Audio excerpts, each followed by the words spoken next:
Hey, salut à toi qui passe par là, je suis ravie de te retrouver aujourd'hui dans cette nouvelle vidéo pour te présenter du coup le kit book spécial Pâques.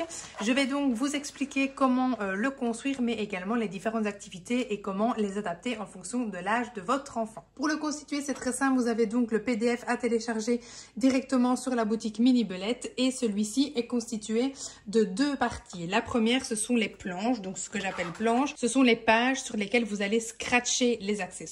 Et donc de l'autre côté, en deuxième partie, vous avez les accessoires que vous allez donc déscratcher et scratcher à l'infini. Ces deux parties sont séparées par une page blanche, vous le verrez dans le PDF. Donc la première partie, vous devez l'imprimer recto verso et la deuxième, vous devez l'imprimer simplement étant donné que ce sont les accessoires que nous allons découper. Le kit book, donc, vous allez vraiment pouvoir l'utiliser peu importe l'âge puisque les tout petits vont s'amuser à déscratcher et à scratcher tout simplement sans spécialement faire attention à l'activité. On fait vraiment abstraction de l'activité de base et on va vraiment du coup adapter en fonction de l'âge de l'enfant. Donc les tout petits vont déscratcher, scratcher tout simplement. On va stimuler comme ça la motricité fine mais également l'audition étant donné qu'il y a le bruit évidemment du scratch. Pour les plus grands, ici ce que je vous propose donc c'est d'accrocher les œufs en fonction de la couleur mais également de la taille. Évidemment pour les petits on va accompagner, on va aider et oraliser ce que l'on fait.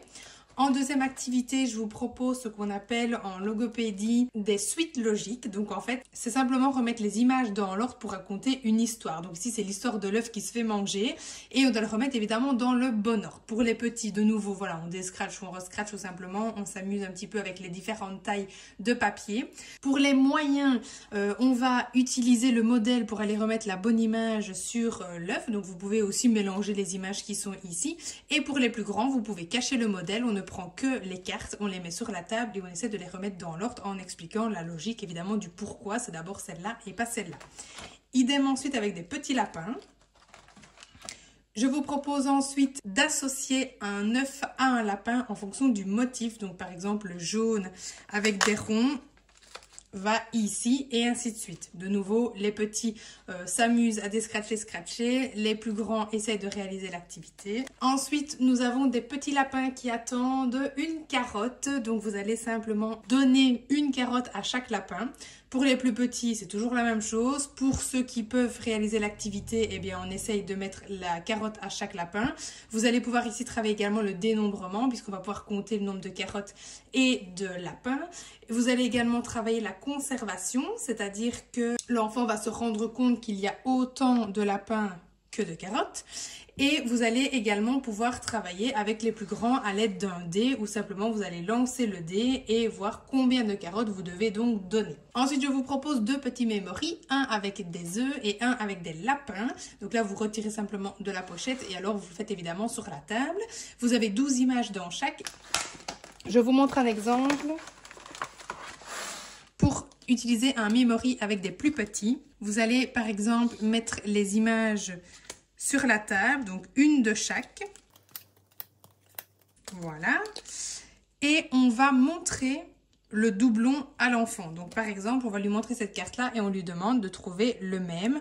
Évidemment, vous pouvez accompagner en mettant à chaque fois l'image en dessous de l'autre jusqu'à ce qu'il se rende compte que ce sont celles-ci qui vont ensemble. Pour les plus grands, évidemment, vous allez jouer en memory classique et si le niveau est assez élevé, eh bien à ce moment-là, vous pouvez aussi mélanger et les œufs et les lapins pour faire un memory avec 24 cartes au lieu de 12. Ensuite, on a les coquilles à retirer de nos petits poussins pour les mettre dans la poubelle. On a les œufs à mettre dans le panier. Donc là, pareil, vous pouvez aussi jouer avec un dé si vous le souhaitez. Ou bien des petites consignes, hein, par exemple, place 3 œufs dans le panier. Un œuf a été mangé, retire-le, etc. Donc vous pouvez vraiment travailler pas mal de notions mathématiques également. Ici, on va trier les œufs par couleur. Pareil, vous pouvez le faire avec un dé. On peut avoir un dé couleur si vous en avez un. Et c'est le premier qui arrive à remplir son ou ses paniers qui aura gagné. Il y a vraiment moyen d'inventer plein de petits jeux et de consignes différentes par rapport aux différentes activités. Donc ça, c'est vraiment très chouette. C'est pour ça qu'aujourd'hui, je voulais vraiment vous faire cette vidéo pour vous donner justement les idées. Parce que je sais que moi, de par mon métier, bon, j'ai l'adaptation facile, mais c'est pas forcément le cas de tout le monde et c'est normal. Ici, vous avez donc une tête de lapin à habiller. Donc vous avez des yeux, 2 paires d'oreilles et 2 paires de nez. Enfin, deux nez différents. Et ensuite, pour terminer, j'ai mis, comme dans tous les kit books, un petit coloriage. Donc ici, un libre et ici, un où l'enfant peut choisir ses couleurs, il relie ensuite, donc là on a en plus du prégraphisme, et va colorier l'œuf en fonction de la couleur du crayon choisi, ou alors c'est vous qui choisissez les couleurs, et puis l'enfant doit respecter évidemment du coup votre consigne imposée. Voici donc pour ce nouveau kit book, pour tout ce qui est lien de matériel, donc par exemple des scratchs, etc. Tout se trouve justement sur le PDF lui-même une fois que vous l'avez donc acheté et téléchargé. Je vous ai mis quelques recommandations pour le papier et autres. N'hésitez pas évidemment si vous avez des questions et sinon, eh bien, je vous dis à lundi prochain 20 h pour une nouvelle vidéo.